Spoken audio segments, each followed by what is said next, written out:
Ukraine n'Uburusiya bari kurwana, ariko nanone uko barwana niko abasirikare bafatwa abandi bagapfa ari benshi. Ibi rero byatumye Ukraine iherekanya imfungwa n'igihugu cy'Uburusiya nyuma yuko Ukraine iteye Uburusiya igafata agace ka Kursk. Kugeza uyu munsi igenzura 93 imijyi iba muri aka gace. Rero byatumye baherekanya imfungwa zimwe na zimwe z'intambara zafashwe zigera ku 150.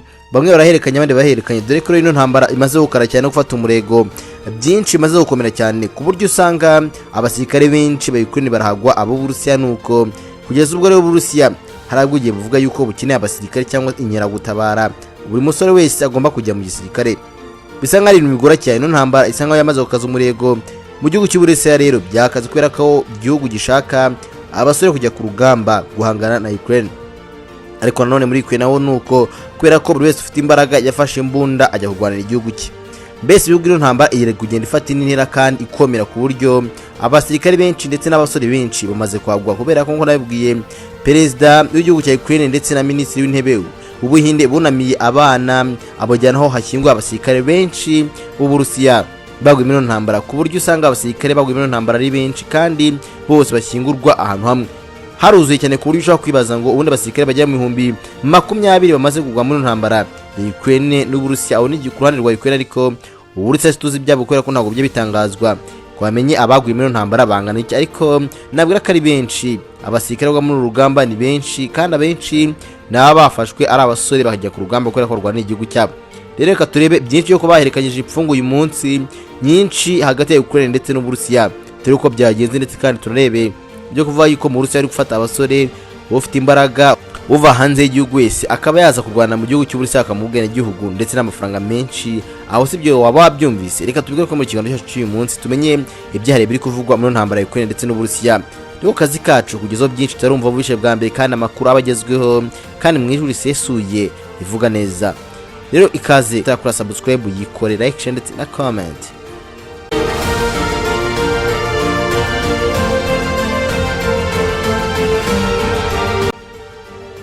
Ubundi bivugwa yuko kuva igihugu cy'Uburusiya cyatera Ukraine byatumye Ukraine isa nkaho itakaza abasirikare benshi mu gihe itari iteguye ko igihugu cy'Uburusiya kiri buyatake. Birayigora cyane kwirwanaho, biba ikibazo ku buryo byageze nubwo igihugu cya Ukraine bigaragara neza ko cyatsinzwe burundu, habura gatonga igihugu cyose bagifate. Rero Ukraine yaje gusubira inyuma, bisa nkaho haryazagamo agahinge gato, ariko nanone ibihugu byo mu Burayi na Amerika birayifasha, bisa nkaho basigize imbaraga zifatika. Gusa rero kurwana kw'ibihugu byombi byateje ingaruka nyinshi, harimo gusenya ibikorwa remezo, abantu bagapfa ari benshi, abana, abagore, abagabo, cyane cyane dore ko abasore noneho bo bapfiye ku rugamba kubera kurwana igihugu cyabo, dore ko buri gihugu cyabaga gifite abakirwana kandi benshi kuri rwo hejuru, ku buryo wasanga Ukraine n'uzi ko wese afite imyaka 18 yega ku rugamba kurwanira igihugu. Ibi rero byatumye benshi bafatwa bunyago, abandi bafatwa bugwate n'igihugu cy'Uburusiya, rero cyari cyateye nyine mu buryo butunguranye. Harabafashwe bunyago bakore iyicarubozo, ku buryo wasanze bamwe bagiye bagarurwa ari indembe. Hari nk'umusirikare ugeze kugaragara bigaragara neza ko nyamara yabaye indembe, ku buryo yavuze ibyo yakorewe n'Abarusiya bamukuramo amakuru avuga ko biteye ubwoba, ku buryo usanga byari bigoranye cyane. Ariko hari n'abafashwe ari bazima barafungwa. Ibi rero byatumye Uburusiya berekanya imfungwa ndetse na Ukraine, kuko hari imfungwa zafashwe z'Abarusiya ibi nigeze kubibwiraho zirafatwa, ariko rero bituma na Ukraine nayo igira gutya imfungwa zayo z'abasirikare barwanaga barafatwa n'Uburusiya. Bagiye gutya baherekanya rero imfungwa z'intambara zigera kuri 230. Nyuma y'ibyumweru byinshi rero Ukraine igabye igitero mu mipaka y'akarere ka Kursk mu Burusiya. Bisa nkaho rero amakuru yagiye aba menshi cyane kuri ibihugu byombi, kandi nanone intambara igenda irushaho gukara, ku buryo batangaje ko abenshi muri agace ka Kursk barahunze, abandi bafatwa bunyago n'igihugu cya Ukraine. Ndavuga abasirikare. Minisiteri yavuze ko abasirikare 15 basubijwe mu gihugu cyabo bavanywe mu gihugu cya Ukraine, gusa kubera ko bari bafashwe nk'imfungo, mu gihe perezida wa Ukraine Volodymyr Zelensky we yavuze yuko abasirikare 15 nabo bafashwe bagasubizwa iwabo. Handa ku ruhande rw'Uburusiya nibwo bwa mbere kuba rero aba bombi bajya mu ntambara bahinduranya abasirikare, ndetse hagwaga igitero muri Kanama. Kiev rero yavuze ko imwe mu ntego z'igitero cyo muri Kursk ari ugufata abasirikare b'Uburusiya kugira ngo bagurishe imfungwa z'intambara zo muri Ukraine bari bafite, ivuga ko igenzura ubuso bungana kilometero 1000. z'akarere ka Kursk. Bivugwaho kandi leta zunze ubumwe z'Abarabu zahuzaga izi mpande zombi rero zo kuba bahererekanya imfungwa. Rero Ukraine yavuze ko yagabye igitero ku bubiko bw'amasasu yo mu Burusiya neza kubivugaho, ndetse kandi yo majyepfo y'Uburusiya muri Voronezh. Kiev kandi yatangaje ko kandi abantu 5 baguye mu gitero cy'Uburusiya ku mujyi wa Kostavinka mu burasirazuba bw'igihugu. Perezida Zelensky yavuze ko rero abasirikare ba Ukraine bagarutse mu rugo rw'ingabo zabo zari zarafashwe mu nyago, zagarutse zisimburaje n'iz'Abarusiya nabo batanze. Twibutseho kandi buri wese turimo gushakisha no gukora ibishoboka byose kugira ngo abantu bose bagaruke. Bivuze ko Ukraine, perezida wabo Vladimir Zelensky yavuze yuko bari gukora ibishoboka byose ngo arebe yuko bagaruka mu rugo, bisa nkaho gufata abasirikare b'Uburusiya cyane byatumye bahererekanya imfungwa. Ibi nabyo Zelensky ashaka. Ati ibituma rero irekurwa ry'ingabo zacu, abasivile bacu bava mu munyage w'Uburusiya. Ndashimira ikipe yacu yafatanya ibikorwa arimo leta zimwe z'Abarabu ndetse kandi abaturage bacu basubiye mu rugo. Bwana Zelensky kandi yavuze ko usibye gufata abasirikare b'Abarusiya, igikorwa cya Kursk cyari gifite izindi ntego adashobora gutangaza. Perezida wa Ukraine kandi yavuze yuko iki gikorwa ari imyigaragambyo yo gukumira ibitero by'Uburusiya byibasiye Sami, umujyi wa Ukraine. Yavuze kandi Ukraine ishaka gukora byose kugira ngo ibashe guhatira perezida w'Uburusiya Vladimir Putin guhagarika intambara binyuze muri diplomasi, intambara ya Ukraine n'Uburusiya. Ariko nanone ibingibi bivuga ko ashaka kugira ngo nyamara bise nkaho ibingibi byose byahagarara, agomba gukora intambara. Niyo mpamvu Zelensky yavuze yuko yahisemo gutera igihugu cy'Uburusiya, agabaho ibitero kugira ngo agaruze abantu b'iki gihugu bajyanywe bunyago.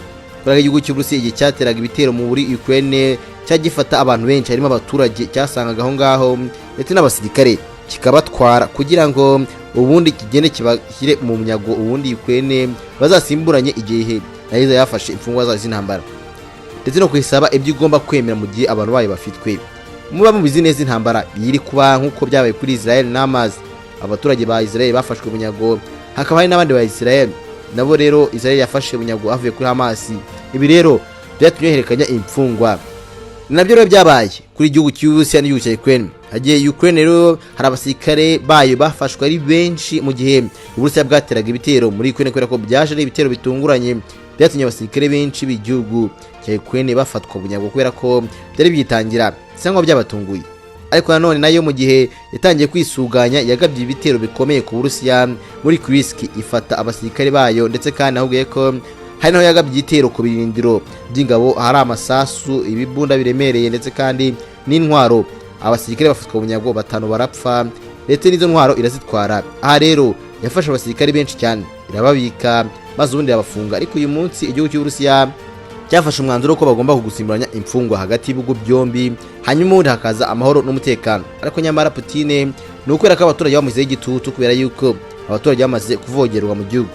Iyi Putin nabwiye ko afite akazina bitiriwe umutekano katumaga abaturage bamwizera, kubera ko kuva intambara y'ubutita yarangira ndetse intambara ya kabiri y'isi yewe ntabwo igihugu cy'Uburusiya kiraterwa na rimwe ngo cyangwa cyumve hari igisasu cyagwe mu gihugu, umutekano wari wose. Ariko kuva igihugu cya Ukraine cyakora ibintu nk'ibi ngibi, byatumye igihugu cy'Uburusiya abaturage batangiye kuvuga ko abana babo bari gushira, ndetse kandi n'ikindi abandi batwaye bunyago kugira ngo bagarure n'abaturage bafashwe na Ukraine. Ariko nanone nyuma y'intambara ya kabiri y'isi yose, igihugu cy'Uburusiya nabwira yuko ubu ngubu cyari cyoboye ibindi bihugu mu kugira umutekano uhamye kandi wizewe. Perezida Putin yavuze yuko we icyo ashaka ari ukugira ngo yibanze yihorere ku gihugu cya Ukraine, kubera ko cyabwiye igitero mu Burusiya. Ariko nakubitsa ko nanone Ukraine yavuze yuko kugeza uyu munsi yahawe intwaro zikomeye, ifite ubushobozi bwo kuba yarasa ishaka hose mu Burusiya. Ibyatangajwe na Vladimir Zelensky w'igihugu cya Ukraine, avuga yuko Ukraine yahawe intwaro kugeza uyu munsi none ntabwo banga igifite, yabasha kurasa aho ishaka hose mu Burusiya. Ibi rero bigaterwa bwinshi abasirikare b'Uburusiya, ndetse kandi n'Uburusiya ukona ko hatangiye kuzamo ikintu gikomeye, kubera ko Putin bisa nkaho nubwo iyo ntambara ivuga ko Uburusiya buzayitsinda, ariko biragoranye cyane, kubera ko Ukraine yatangiye kwisuganya ndetse kandi no kubona ubundi bufasha bwa vuba ahangaha kandi bugezweho, kubera ko Ukraine ubundi yarwaga mu ntambara. Amerika yari yabuje gukoresha intwaro ziremereye n'ubwo ibitero ahantu haremereye, ndetse kandi kubera ko byari gukurura intambara ikomeye ishobora guteza ibindi bibazo kuri ibihugu byombi. Ariko nanone byahisemo no kuba bakoresha intwaro kubera yuko babonye ko igihugu cy'Uburusiya kidafite gahunda yo gurekera aho ngaho kugaba ibitero muri Ukraine. Dore yuko nubwo intambara yabaye ugasanga Ukraine yagaba ibitero muri Kursk bikarangira bayerekanyije imfungwa, ndetse kandi nakubutsa ko hashyizweho umupaka aho Ukraine yafashe ubungubu muri Kursk ihagenzura ishyira imipaka kuri izo mpande zose ndetse n'abayobozi aho hantu. Nubwo Ukraine yamaze gufata ahantu ikashyira abayobozi, gusa benshi byarabatangaje kubera ko babaje Volodymyr Zelensky impamvu bamaze gufata utwo duce bagadushyiramo n'abayobozi, ndetse kandi bagashyiramo ubuyobozi bushya, ndetse kandi bagatangira kugira nkaho ari igihugu cyabo, ari ubutaka bafashe. Yasubije yuko atari kugira ngo bafate ubutaka ariko kugira ngo ahatire Vladimir Putin kuba yakwemera ibiganiro intambara igahagarara, kubera ko Ukraine imaze gutakaza ibintu byinshi cyane, harimo abana, ababyeyi, ndetse yewe n'ibikorwa remezo byayo byarangijwe.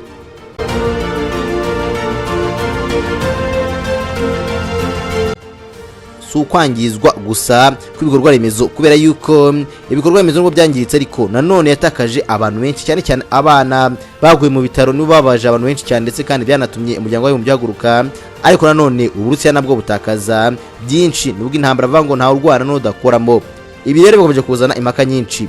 Putin avuga yuko azihorera, ariko Minisitiri w'igihugu cy'Ubuhinde yaje kubahuza agahuza ibihugu byombi, ndetse kandi n'abarabu nibo bagize uruhare kugira ngo izi mpande zombi zihane imfungwa kandi z'intambara biseho kugenda bigenda neza, umutekano use nkaho uzagaruka. Ariko icyizere kirahari, niko Joe Biden yavuze ko icyizere cyari cyo kuba umutekano wagaruka ahantu, ndetse kandi intambara yarangira. Ariko nanone intambara ko yarangiye igihugu cya Ukraine kidasubiye inyuma ngo kive mu butaka bw'abandi byagorana. Ariko nanone bizaba bigaragaje gutsindwa kwa Perezida Putin wavuze yuko we nta na rimwe azigera yemera ibiganiro hagati y'igihugu cya Ukraine n'igihugu cy'Uburusiya, ariko azaba abyemeye no gutsindwa gukomeye ushaka kuzarangira. Avuze ko ari igisiba, ariko nawe yavuze ko atazabyemera. Reka twe tubihanga amaso. Rero ndashaka kubwira no kugira ngo umenye neza uko imfungwa zaherekanyijwe uyu munsi hagati y'igihugu cya Ukraine ndetse n'igihugu cy'Uburusiya, bigizwemo uruhare na Leta Zunze z'Abarabu, ndetse kandi igihugu cy'Ubuhinde nacyo kikaza mu guhuza kugira ngo haze ibiganiro, kubera ko Mondi ngo yababajwe cyane n'abana bapfuye ubwo yasuraga Moscow, birangira abana barashwe ibisasu n'Uburusiya bwabihakanye. Nizeye ko wasobanukiwe. Komeza ibihe byiza rero, Imana ikurinde. Ariko nanone bagiye gukora subscribe niba utarayikora, like, share na comment.